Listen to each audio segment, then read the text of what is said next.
Episode की शुरुआत में हम लोग को एक स्कूल का सीन दिखाया जाता है, जहाँ पर हम लोग को एक क्लासरूम भी दिखाई जाती है और वहाँ पर जितने बच्चे होते हैं वो आपस में बात कर रहे होते हैं। पर तभी वहाँ पर टीचर आ जाती है, जिसकी वजह से सही बच्चे अब चुपचाप अपनी सीट पर जाकर बैठ जाते हैं और अब टीचर क्लास को पढ़ाना शुरू करती है। पर तभी अचानक से उस क्लास के अंदर एक धमाका हो जाता है। तभी हमारी मेन कैरेक्टर को दिखाया जाता है, जिसका सर अब किसी चीज से टकराता है और अब वो उस जगह से बाहर आती है। वह सोचने लगती है कि वो तो क्लास में बैठी थी, पर वो अब यहाँ पर कहाँ आ गई है। वो अब जैसे बाहर आती है, हम लोग अब दिखाया जाता है कि वो तो एक स्पाइडर में बदल चुकी है और अब उसके चारों तरफ और भी काफी सारे स्पाइडर्स के अंडे होते हैं जो कि टूटने लगते हैं और अब उनमें से स्पाइडर्स के बच्चे बाहर आ रहे होते हैं। ये सब कुछ देखने के बाद वो स्पाइडर काफी ज्यादा ही डर जाती है और अब उसे रियलाइज हो जाता है कि वो रियनकार्नेट होकर एक स्पाइडर में बदल गई है। वह पूरी तरह से पागल हो जाती है और कहती है कि अगर मुझे रियनकार्नेट होना ही था तो मुझे स्पाइडर ही क्यों बनाया। पर अब वो अपने आप को शांत करती है और कहती है कि अब पछताने से क्या ही होगा, अब मुझे इसे ही एक्सेप्ट करना होगा। वो अब इस चीज का एक्सेप्ट कर लेती है और वो देखती है कि वहाँ पर सभी लोग अब खाना खाने लगे हैं, जो देखकर वो स्पाइडर भी वहाँ पर जाने लगती है। पर अब वो देखती है कि वो जो स्पाइडर्स होते हैं वो तो बाकी स्पाइडर्स को खा रहे होते हैं, जो देखकर वो काफी डर जाती है और वो कहने लगती है कि क्या यहाँ पर और कुछ खाने के लिए नहीं है क्या, हमें एक दूसरे को ही खाना होगा क्या।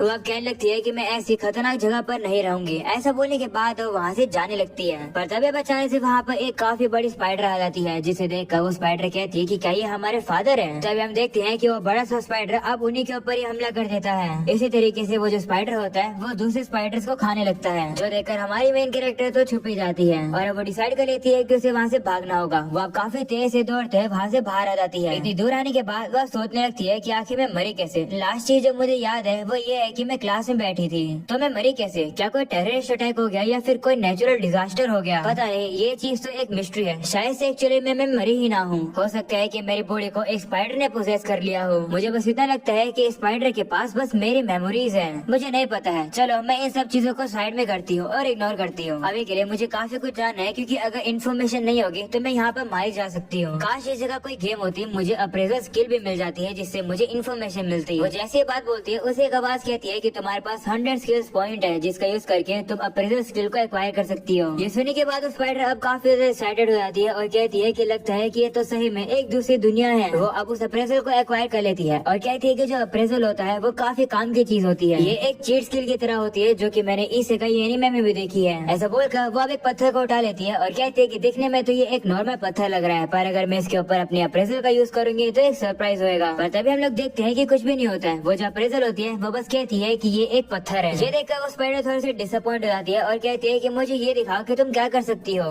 इसलिए अब वो एक दीवार के ऊपर भी टच करती है और अब अप्रेजल उसे कहती है कि ये तो बस एक दीवार है। वो स्पाइडर अब डिसअपॉइंट हो जाती है और कहती है कि आखिर मैंने इस स्किल को लिया ही क्यों, ये तो बिल्कुल भी काम की नहीं है। वह वापस से अपने आप को शांत करती है और कहती है कि शायद से जो मेरी अप्रेजल स्किल है वो लेवल 1 की है, इसलिए मुझे ज्यादा इन्फॉर्मेशन नहीं मिल रही है। जिसके बाद वो अपने आप के ऊपर ही अप्रेजल यूज करती है और उसे पता चलता है कि उसके पास तो कोई नाम नहीं है, वो बस एक स्पाइडर है। जो देखकर वो कहने लगती है कि शायद से जब मेरा लेवल अप होगा तभी मुझे एक नाम मिलेगा। पर वो कहने लगती है कि मुझे नहीं पता कि आखिर लेवल अप कैसे किया जाता है, क्योंकि ये लेवल अप वाली चीजें और स्किल्स वाली चीजें तो गेम में ही होती है। वैसे देखा जाए तो ये काफी कमाल की चीजें हैं, क्योंकि पास्ट लाइफ में मैं एक गेमर ही हुआ करती थी। तभी अब अचानक से उसे भूख लग जाती है और वो कहती है कि एक जगह पर बैठने से कुछ नहीं होगा, चलो चल कर कुछ खाने का ढूंढते हैं। इसके बाद अब वो एक जगह पर आती है जहाँ पर ऊपर से उसे नीचे की तरफ काफी सारे मॉन्स्टर्स दिखाई देते हैं। इतने सारे अलग अलग मॉन्स्टर्स को देखकर अब उसे पूरी तरह से रियलाइज हो जाता है कि ये एक दूसरी दुनिया है। अब गलती से उन सभी के ऊपर अप्रेज यूज कर देती है और अब जो अप्रेजल होती है वो उसे उन सभी के नाम बताने लगती है। इतने सारे नाम सुनने के बाद उस स्पाइडर के सर में दर्द होने लगता है, जिसके बाद वो कहती है कि मैं इतना सहन नहीं कर सकती हूँ, मुझे यहाँ से चलना चाहिए। वह वहाँ से जाने लगती है और कहती है कि काश मुझे चॉकलेट या फिर चिप्स मिल जाती है। वह कुछ खाने के लिए ढूंढ रही होती है, तभी उसे वहाँ पर कुछ इंसानों के पैरों के निशान दिखाई देते हैं, जो देखकर वो खुश होती है कि इस दुनिया के अंदर भी इंसान है। वह कहती है कि मैं इंसानों के साथ दोस्ती कर लूंगी, क्योंकि मैं काफी हार्मलेस हूँ, वो लोग मेरी मदद जरूर करेंगे। ऐसा बोलकर अब वो आगे बढ़ती है, पर वो देखती है कि उन इंसानों ने तो एक स्पाइडर को काफी बुरी तरह से मार रखा है, जो देखकर वो काफी डर जाती है और कहती है कि इसका मतलब जो इंसान है वो मुझे देखते ही मार देंगे। वह वहाँ से भाग रही होती है, पर तभी बचाने से वो नीचे गिर जाती है और अब उसके अंदर से उसका वेब निकलने लगता है, जिसे देखकर वो कहती है हाँ मैं स्पाइडर हूँ तो मेरे अंदर से वेब ही निकलेगा ना। जिसके बाद हम लोग देखते हैं कि वो एक लोकेशन ढूंढकर अपने वेब से अपने लिए एक छोटा सा घर बना लेती है, जिसके अंदर वो काफी ज्यादा अच्छे से सिक्योरिटी भी बनाती है और बाहर जाने की जगह भी बनाती है।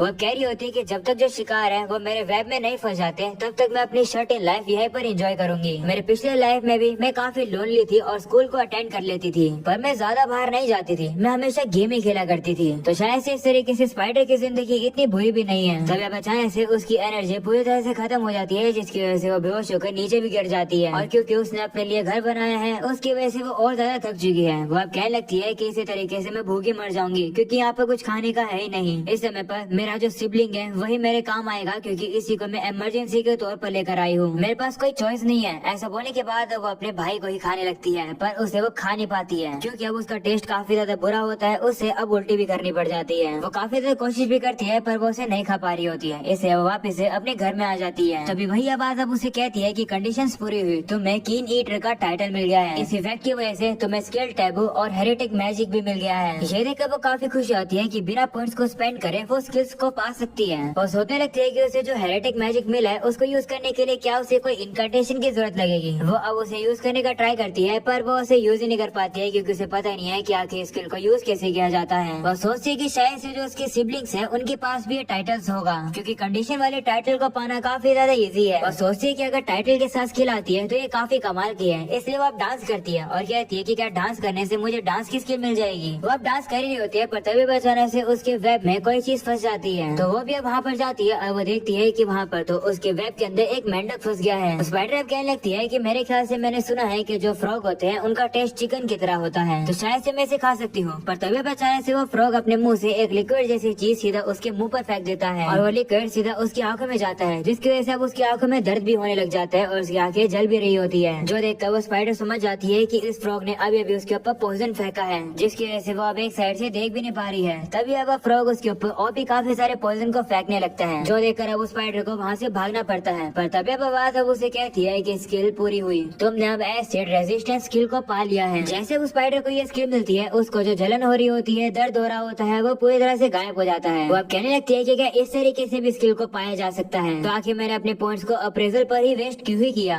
वो अब उस फ्रॉग की तरफ देखती है और कहती है कि तुम्हारी हिम्मत हुई मेरे ऊपर हमला करने की, तुम्हें मैं छोड़ूंगी नहीं, मुझे बस तुम्हें संभल के खाना है। ऐसा बोलने के बाद अब वो उसे खाने के लिए जा रही होती है, वहीं पर वो फ्रॉग उसके ऊपर फिर से उसी लिक्विड से हमला करता है, जिसे वो स्पाइडर अब डॉज करने लगती है और वो सीधे जाकर उसके ऊपर टक्कर मारती है, जिसकी वजह से उस फ्रॉग के मुंह में से और ज्यादा लिक्विड बाहर निकलकर सीधा उसके ऊपर आके गिरता है और अब उसकी कमर फिर से जलने लगती है। पर तभी अब वो आवाज स्पाइडर से कहती है कि तुम्हारा पॉइजन रेजिस्टेंस अब लेवल 2 का हो गया है। जैसे अब उस स्पाइडर का दर्द वापस से खत्म हो जाता है, वो अब उससे फिर से लड़ने के लिए चली जाती है। वो अब काफी गुस्से में होती है और कहती है कि मैं इस फ्रॉग को नहीं छोड़ूंगी, जिसके बाद अब वो उस फ्रॉग के सारे अटैक्स को डॉज करके इधर से उधर भाग रही होती है, और अब उसे जैसे मौका मिलता है वो तुरंत ही उस फ्रॉग के पीछे आ जाती है और अब वो उसे तुरंत ही खाने लगती है। वो उसे इतना ज्यादा खा लेती है जिसकी वजह से वो फ्रॉग वहीं मर जाता है। उस स्पाइडर अब कहने लगती है कि मेरे पहले शिकार को हराने में मुझे इतनी मेहनत लगी है, पता नहीं आगे कैसे हराऊंगी मैं और दुश्मनों को। वैसे अगर नोटिस किया जाए तो उस फ्रॉग का दर्द हो रहा था, क्या इसका मतलब है कि जो मेरे फैंग्स हैं वो वेनमस हैं। उस स्पाइडर अब काफी खुश होकर नाचने लगती है और कहती है कि मैंने इसे हरा दिया, मुझे इन्फॉर्मेशन मिल गई है काफी सारी, जैसे कि जो मेरे वेब है वो मॉन्स्टर्स को पकड़ सकते हैं। इस फ्रॉग की वजह से मुझे काफी कुछ पता चला है, पर इसे मुझे काफी डैमेज भी दिया है। अगले सीन में हम लोग को एक बड़ा सा रॉयल घर दिखाया जाता है, जहाँ पर एक बंदा सभी को उनके एडमिटेंस के लिए कांग्रेचुलेशन कर रहा होता है और वो उनसे कह रहा होता है कि तुम सभी लोग को इस नेशन को आगे कैरी करना है, तो सभी लोग काफी अच्छे से बिहेव करना और एक दूसरे के लिए फ्रेंडली रहना। तभी हम लोग को दिखाया जाता है कुछ लोग जो कि इस कंट्री के प्रिंस के बारे में बात कर रहे होते हैं उसे देखकर, और कह रहे होते हैं कि ये तो स्क्लेन है और हमने सुना है कि ये एक प्रोडिजी है, पर दिखने में ये ताकतवर तो नहीं लगता है। वहीं स्क्लेन के साथ जो लड़की होती है वो अब ये बातों को सुन लेती है और उसे कहने लगती है कि तुम तो लड़कियों के बीच में काफी पॉपुलर हो। इस पर स्क्लेन कहता है तुम चुप रहो। तभी अब वो लोग अब उसी लड़की के बारे में बात करने लगते हैं कि उस लड़की का नाम तो कार्नेटिया है ना, जो कि ड्यूक की बेटी है, वो भी एक प्रोडिजी है और वो काफी क्यूट भी है। इस बात को कार्नेटिया अब इग्नोर करती है और अब वो वहाँ जाकर बैठ जाती है सीट पर। तभी हम लोग देखते हैं कि उन लोग की टीचर वहाँ पर आ जाती है, यानी कि अब हम लोग को पता चल चुका है कि यहाँ पर उस स्पाइडर के बाकी क्लासमेट्स हैं और वो लोग भी रिइनकार्नेट होकर यहाँ पर आए हैं। वहीं पर एक लड़की जिसका नाम ओका होता है, हम लोग को पता चलता है कि वो उन लोग की टीचर है। बस क्लेन के कंधे पर बैठे हुए एक जानवर से कहती है फिर तुम्हें वापिस से देखकर अच्छा लगा। हम लोग को अब ये पता चलता है कि वो सभी लोग अब यहाँ पर स्टूडेंट हैं। उनकी टीचर अब कहने लगती है कि मैं काफी ज्यादा एक्साइटेड हूँ क्योंकि मैं फिर से यंग हो गई हूँ। उसकी बातें सुनकर एक लड़की वहाँ पर आ जाती है, जिसे देखकर ओका कहती है क्या हुआ, तुम मुझे ऐसे क्यों देख रही हो। वो देखकर स्क्लेन अब उस लड़की को साइड करता है और कहता है सू तुम ये क्या कर रही हो। स्क्लेन अब ओका को बताता है कि माफ करना ये मेरी छोटी बहन सू है। ये सुनकर सू अब स्क्लेन से पूछती है कि आखिर ये लड़की कौन है जो कि इतनी डरावनी सी है। तो कार्नेटिया उसे बताती है कि इसका नाम फिलिमोस है और ये एक एल्फ है और ये हमारे साथ स्कूल में ही पढ़ेगी। स्क्लेन और मैं इससे पहले भी मिल चुके हैं, दिखने में ये यंग है पर क्योंकि ये एक एल्फ है इसकी जो एज है वो धीरे धीरे ग्रो करती है, असलियत में ये हमारी उम्र की है। ये सुनकर फिलिमोस अब उससे कहने लगती है तुमसे मिलकर अच्छा लगा सू।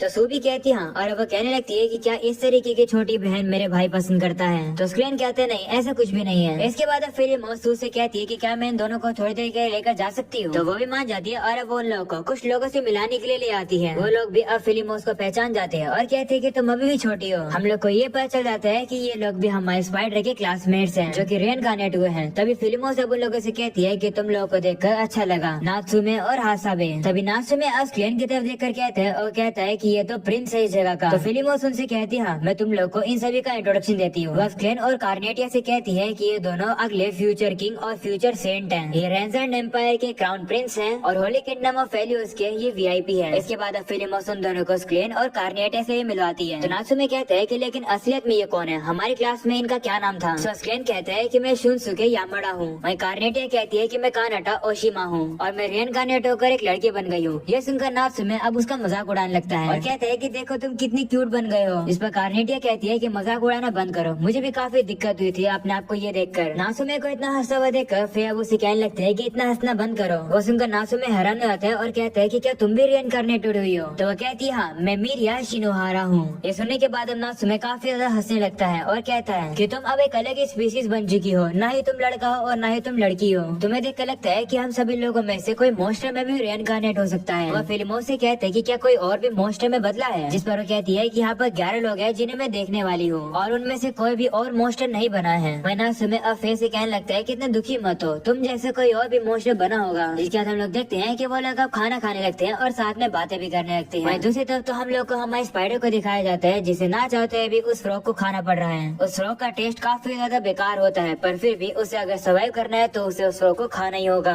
वो अब ये कहने लगती है कि मैं कुछ भी करके इस दुनिया में सर्वाइव करके रहूंगी। और अब यहीं पर हो जाता है पहला एपिसोड खत्म। वीडियो को लाइक करके जाना, अगर चैनल पर नहीं हो तो सब्सक्राइब भी करके जाना। मिलते हैं नेक्स्ट एपिसोड में, तब तक के लिए बाय बाय।